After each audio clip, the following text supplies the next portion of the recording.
pour moi, la santé, ça n'existe pas. C'est-à-dire, c'est un état relatif.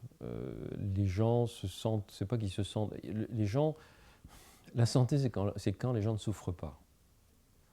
Mais ça peut être trompeur, c'est-à-dire on peut ne pas souffrir et avoir beaucoup de ce qu'on appelle des problèmes de santé.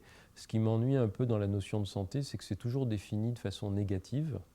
C'est-à-dire, on dit la santé, c'est l'absence de maladie, mais je crois qu'on peut avoir une maladie chronique et se sentir très bien. Et le problème, c'est que la définition de la santé n'est pas la même pour la personne concernée et pour les gens qui sont censés s'occuper d'elle. Donc il y a toujours un conflit là-dessus, et ça rend les choses très compliquées. C'est pour ça que je pense que la santé n'existe pas. Il y a dans quel état, comment vous sentez-vous? Est-ce que vous vous sentez bien aujourd'hui ou est-ce qu'il y a des jours qui sont mauvais, etc. Et il y a une aspiration à bien se sentir et à ne pas être embêté, ne pas être handicapé, ne pas être limité dans son activité, qui peut correspondre en première approximation à la santé. Mais fondamentalement, toute personne qui vit est susceptible d'avoir des problèmes de santé, soit bénins, soit plus graves. Toute personne qui vit s'achemine vers le vieillissement. Alors, est-ce que vieillir, c'est ne pas être en bonne santé? C'est pas sûr, mais on a tendance à médicaliser le vieillissement, alors que le vieillissement, il est un peu inévitable. Comme disait ma mère, la seule manière de ne pas vieillir, c'est de mourir jeune. Bon, c'est pas terrible, quoi.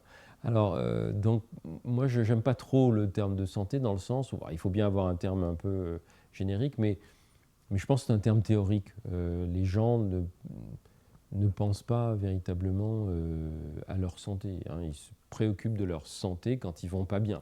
Quand ils vont bien, ils ne se préoccupent pas de leur santé. Il y a une autre dimension, moi, qui me gêne aussi dans la notion de santé, c'est que maintenant, c'est un marché, la santé. C'est-à-dire, pour être en santé, mangez comme ci, faites de l'exercice, faites ça. Ouais, peut-être. Peut-être. Est-ce que ça doit devenir des sortes de dictates qu'on impose aux gens? Il y a un côté un peu terroriste dans les discours de santé qui consiste à dire ouais, si vous ne faites pas ça, non, de toute façon, qu'on fasse ou qu'on ne fasse pas ça, on va mourir tout pareil.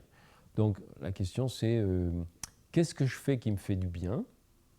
Et c'est vrai qu'il y a des activités considérées comme des activités de santé qui font que les gens se sentent mieux. Par exemple, arrêter de fumer, ou par exemple, faire de la marche à pied, des choses assez simples, ou manger de façon un peu plus diversifiée. C'est vrai que les gens se sentent mieux. Mais est-ce que ça doit devenir une sorte d'obligation morale? Moi, c'est ça qui me gêne un peu. C'est cette connotation à la fois morale et économique qu'il y a dans la santé qui fait que ça devient très oppressant pour des gens qui n'ont rien demandé.